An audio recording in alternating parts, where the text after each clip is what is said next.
بسم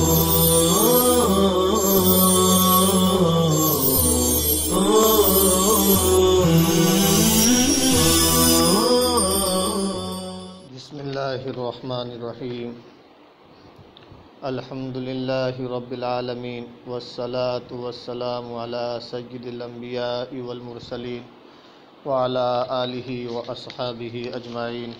السلام علیکم ورحمۃ اللہ وبرکاتہ۔ عزیز طلباء، آج ہم 17واں سبق شروع کر رہے ہیں۔ ہم نے آپ کو گزشتہ سبق میں بتلایا تھا کہ امام شافعی رحمہ اللہ نے نکاح کو عقد مالی قرار دیا، کیونکہ خاوند بیوی کو بوزع یعنی شرمگاہ کے بدلے میں مال دیتا ہے، تو اس عقد مالی کو دوسرے عقود مالی پر امام شافعی رحمہ اللہ نے قیاس کیا تھا۔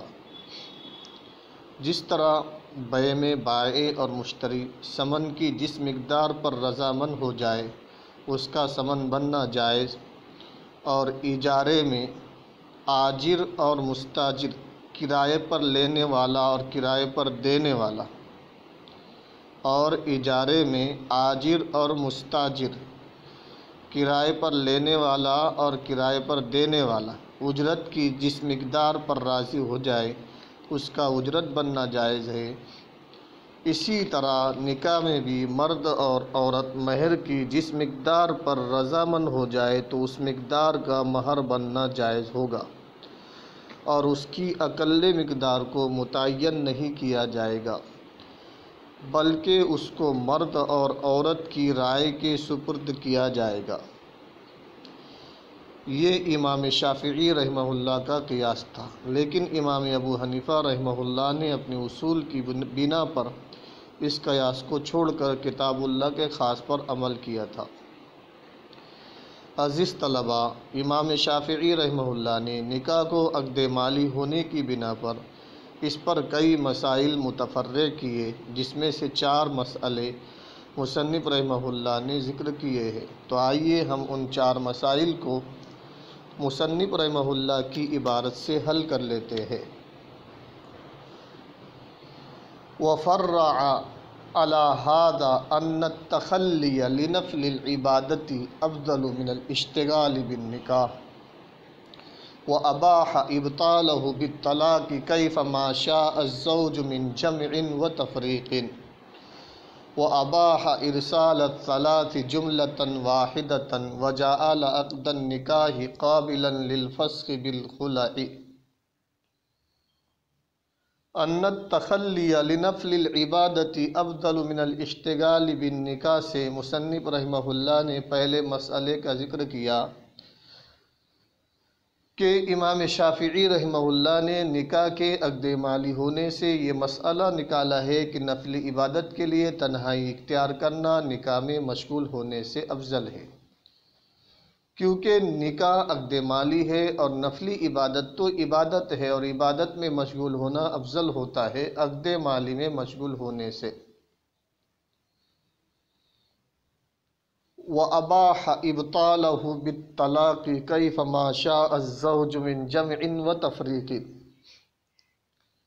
وَأَبَاحَ إِبْطَالَهُ بِالطَّلَاقِ كَيْفَمَا شَاءَ الزَّوْجُ مِنْ جَمْعٍ وَتَفْرِيقٍ سے دوسرے مسئلے کا ذکر ہے کہ امام شافعی رحمہ اللہ نے طلاق کے ساتھ نکاح کو ختم کرنے کا اختیار خاوند کو دیا ہے، وہ جس طرح چاہے ختم کرے، اگر چاہے تو ایک طہور میں 3 طلاقیں دے دے۔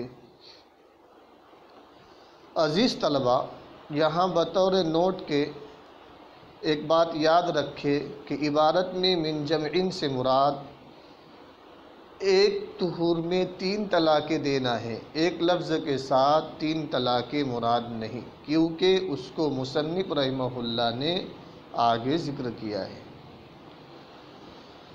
دیکھیے دوسرا مسئلہ، وَأَبَاحَ إِبْطَالَهُ بِالطَّلَاقِ كَيْفَمَا شَاءَ الزَّوْجُ مِنْ جَمْعٍ وَتَفْرِيقٍ سے صاحب کتاب نے دوسرے مسئلے کا ذکر کیا ہے کہ امام شافعی رحمہ اللہ نے طلاق کے ساتھ نکاح کو ختم کرنے کا اختیار خاوند کو دیا ہے۔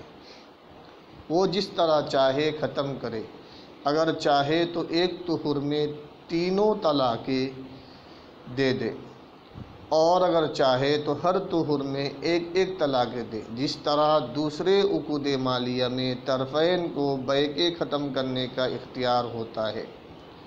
جس طرح چاہے ختم کرے، اسی طرح نکاح کو ختم کرنے میں بھی خاوند کو اختیار ہوگا۔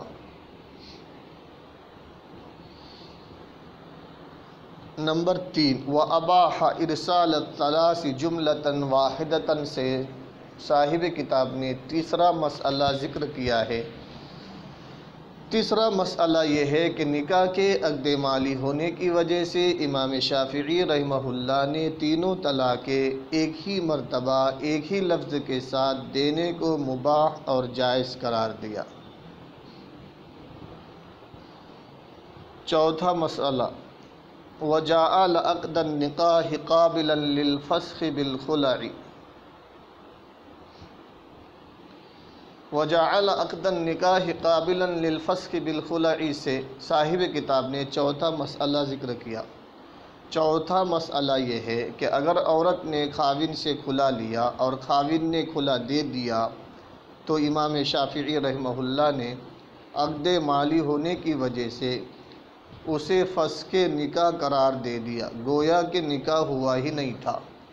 جس طرح بائع اور مشتری اکالہ کرے تو بیع فسخ ہو جاتی ہے، گویا بیع ہوئی ہی نہیں تھی۔ عزیز طلبہ، یہ تو امام شافعی رحمہ اللہ کے نکاح کے عقد مالی ہونے پر 4 مسائل متفرع کیے ہوئے تھے۔ آئیے احناف کی طرف سے چاروں تفریعات کا جواب یا احناف کا مسلک اس سلسلے میں سنتے چلے۔ نکاح، احناف فرماتے ہیں کہ پہلی تفریع کا جواب، احناف فرماتے ہیں کہ نکاح باعث ثواب ہے، نکاح سنت رسول اللہ ہے۔ اللہ کے رسول صلی اللہ علیہ وسلم نے ارشاد فرمایا، النکاح من سنتی، نکاح میری سنت ہے۔ اور دوسری حدیث میں فرمایا، فمن رغب عن سنتی فلیس منی۔ اس سے معلوم ہوا کہ نکاح کی سنت میں مشغول ہونا افضل ہے نفل عبادت کے لیے تنہائی اختیار کرنے سے، کیونکہ سنت کا درجہ نفلی عبادت سے بلند ہوتا ہے۔ نیز نکاح سے بہت سے دینی اور دنیاوی مصلحتیں وابستہ ہے۔ اس بنا پر نبی پاک صلی اللہ علیہ وسلم نے نکاح کو نصف دین قرار دیا ہے۔ اس لیے فرائض و واجبات اور مؤکدہ سنتوں کی ادائیگی کے بعد باقی اوقات میں بیوی بچوں کی خدمت اور ان کی ضروریات کو پورا کرنے میں لگنا نفلی عبادت میں مشغول ہونے سے بہتر ہے۔ عزیز طلبہ، دوسری تفریع کا جواب احناف کی طرف سے یہ دیا جاتا ہے کہ جب نبی پاک صلی اللہ علیہ وسلم کے قول و فعل سے نکاح کی فضیلت ثابت ہے اور اس میں بہت سے دینی و دنیاوی مصلحتیں ہیں، تو خاوند نے اگر اس کو ختم کرنا ہی ہے اور ایک نعمت سے جدا ہونا ہی ہے تو اس کو ایسے طریقے سے ختم کرے، نکاح کو ایسے طریقے سے ختم کرے جس کو شریعت نے پسند کیا ہے۔ اور وہ طریقہ یہ ہے کہ ایک طہر میں ایک طلاق دے کر عورت کو چھوڑ دے یہاں تک کہ اس کی عدت ختم ہو جائے۔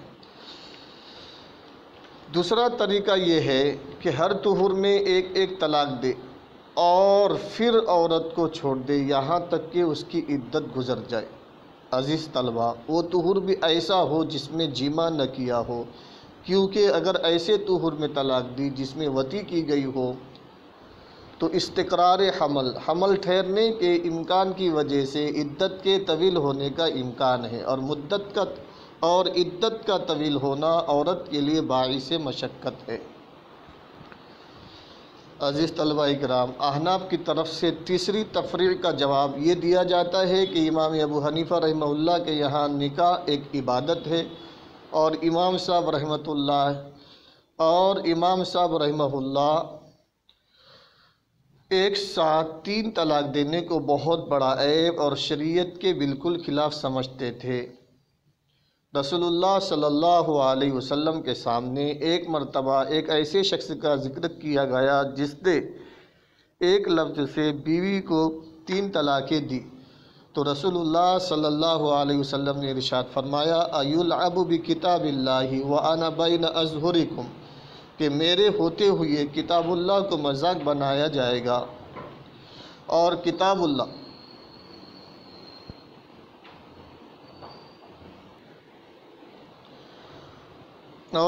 اللہ کا حکم یہ ہے کہ الطلاق مرتان ای مرتن بعد مرتین، کہ طلاقیں الگ الگ کر کے دی جائے، اور بعض صحابہ نے تو 3 طلاق دینے والے شخص کو مستوجب قتل سمجھا ہے۔ اس لیے ایک ایسے لفظ سے 3 طلاقیں اس لیے ایک ہی لفظ سے 3 طلاقیں دینا ممنوع ہے، مباح نہیں ہے۔ اگر کسی نے 3 طلاقیں ایک لفظ سے دے دی تو وہ واقع ہو جائے گی، لیکن وہ گناہگار ہوگا۔ چوتھی تفریق کا جواب یہ ہے کہ امام ابو حنیفہ رحمہ اللہ فرماتے ہیں کہ نکاح عبادت ہے، یہ فسخ کے قابل نہیں۔ اگر خاوند نے بیوی کو کھلا دے دیا تو اس سے طلاق بائن پڑ جائے گی، کیونکہ کھلا ہمارے نزدیک طلاق بائنہ کے درجے میں ہے، نہ کہ فسخ نکاح کے درجے میں۔ اس اختلاف کا ثمرہ اس وقت ظاہر ہوگا جب زوجین کھلا کے بعد دوبارہ نکاح کر لے، تو امام شافعی رحمہ اللہ کے یہاں خاوند کو 3 طلاقوں کا حق ہوگا، کیونکہ پہلا نکاح تو فسخ ہو گیا، یعنی ان کے نزدیک نکاح ہوا ہی نہیں تھا۔ جبکہ امام ابو حنیفہ رحمہ اللہ کے یہاں خاوند کو 2 طلاقوں کا حق ہوگا، کیونکہ خلا سے ایک طلاق بائن ہو گئی تھی۔ اب خاوند کو باقی 2 طلاقوں کا حق ہوگا، اور اگر 2 طلاق دینے کے بعد کھلا کیا تو چونکہ اب طلاق 3 ہو گئی، اس لیے یہ عورت احناف کے نزدیک شوہر اول کے پاس بغیر حلالے کے نہیں جا سکتی۔ عزیز طلباء، امام شافعی رحمہ اللہ کی نکاح کے عقد مالی ہونے پر 4 تفریعات اور احناف کی طرف سے 4 تفریعات کا جواب آپ کو بتایا گیا۔